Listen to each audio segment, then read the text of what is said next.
పూరా లోకల్. నమస్తే, welcome to పూరా లోకల్. ఉత్తరప్రదేశ్లోని అయోధ్యలో జన్మభూమి బాబ్రీ మసీద్ కేసు అనంతరం మసీదు నిర్మాణం కోసం సుప్రీంకోర్టు కేటాయించిన స్థలంపై వివాదం నెలకొంది. ఆ 5 ఎకరాలు తన కుటుంబానికి చెందిందేనంటూ తాజాగా ఢిల్లీకి చెందిన ఓ మహిళ ఆరోపణలు చేసింది. ఇందుకోసం తాను సర్వోన్నత న్యాయస్థానాన్ని సైతం ఆశ్రయిస్తానని రాణి పంజాబీ అనే మహిళ జాతీయ మీడియాకు తెలిపింది. స్వాతంత్రానికి ముందు తన తండ్రి జ్ఞాన్ చంద్ పంజాబీ పాకిస్తాన్లోని పంజాబ్లో ఉండేవారని, అనంతరం పాక్ను వదిలి ఇప్పటి ఫైజాబాద్లో స్థిరపడ్డారని వివరించారు.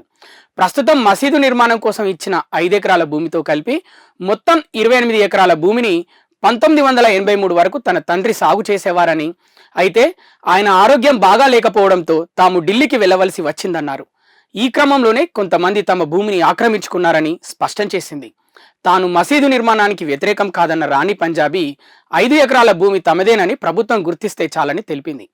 భూమి యాజమాన్య పత్రాలన్నీ ప్రస్తుతం ట్రస్ట్లోనే ఉన్నాయని, వాటిని తిరిగి పొందేందుకు సుప్రీంకోర్టును ఆశ్రయించనున్నట్లు పేర్కొంది. అయితే దీనిపై స్పందించిన Indo Islamic cultural foundation trust అధిపతి జఫర్ ఫారూఖీ ఆమె ఆరోపణలను ఖండించారు.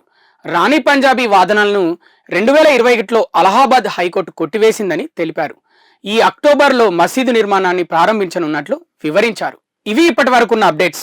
మరిన్ని అప్డేట్స్ కోసం చూస్తూనే ఉండండి పూరా local, your choice for local voice.